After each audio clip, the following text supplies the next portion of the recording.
Oi, pessoal! Eu vim apresentar o trabalho de história sobre o regime nazista e as pessoas com deficiência. É um tema bem sensível, mas que precisa de mais atenção. Tempos de guerra. Segundo Hitler, são os melhores momentos para se eliminar os doentes incuráveis. Pouco tempo depois de os nazistas tomarem o poder, a Lei de Prevenção de Doenças Hereditárias foi votada, precisamente em 14 de julho de 1933, entrando em vigor em 1º de janeiro de 1934. Muitos alemães não queriam ser lembrados dos indivíduos incompatíveis com o seu conceito de raça superior. Os deficientes físicos e mentais eram considerados inúteis à sociedade, uma ameaça à pureza genética ariana e, portanto, indignos de viver.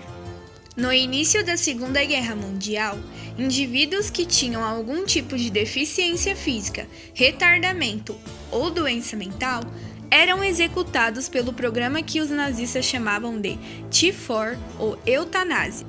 O programa eutanásia não poderia ter funcionado sem a cooperação dos médicos alemães, pois eram eles que analisavam os arquivos médicos dos pacientes nas instituições em que trabalhavam, para determinar quais deficientes deveriam ser mortos e, ainda por cima, supervisionavam as execuções daqueles que deveriam por eles serem cuidados.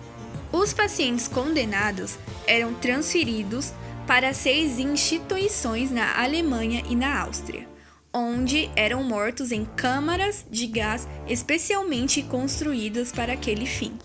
Bebês deficientes e crianças pequenas também eram assassinados com injeções de doses letais de drogas, ou por abandonamento, quando morriam de fome ou por falta de cuidados. Os corpos das vítimas eram queimados em grandes fornos chamados de crematórios.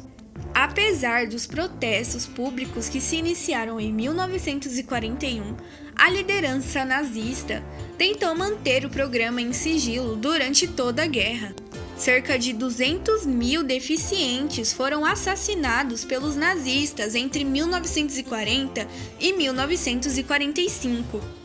O programa T4 tornou-se o modelo para o extermínio em massa de judeus, ciganos e outras vítimas, nos campos equipados com câmaras de gás criados pelos nazistas em 1941 e 1942.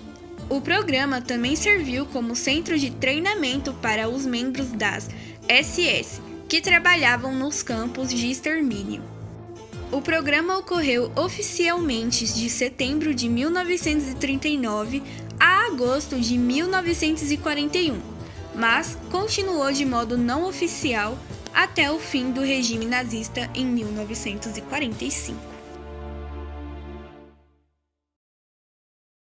Após a promulgação da Constituição de 1988, muito se avançou na promoção dos direitos das pessoas com deficiência no Brasil.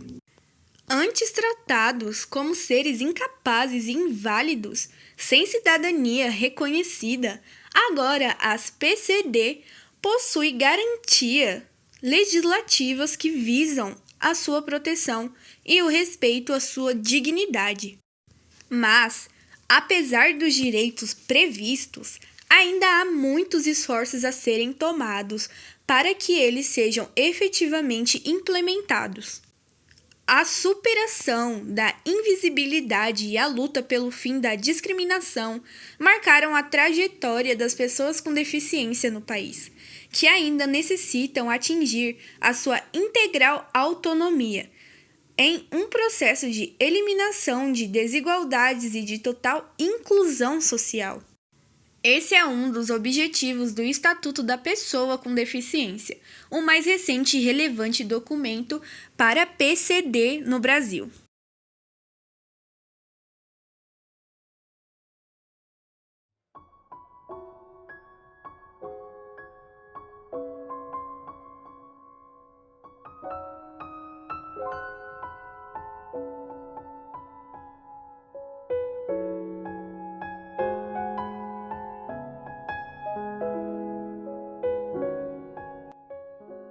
Oi, eu vim dar os créditos do trabalho de história.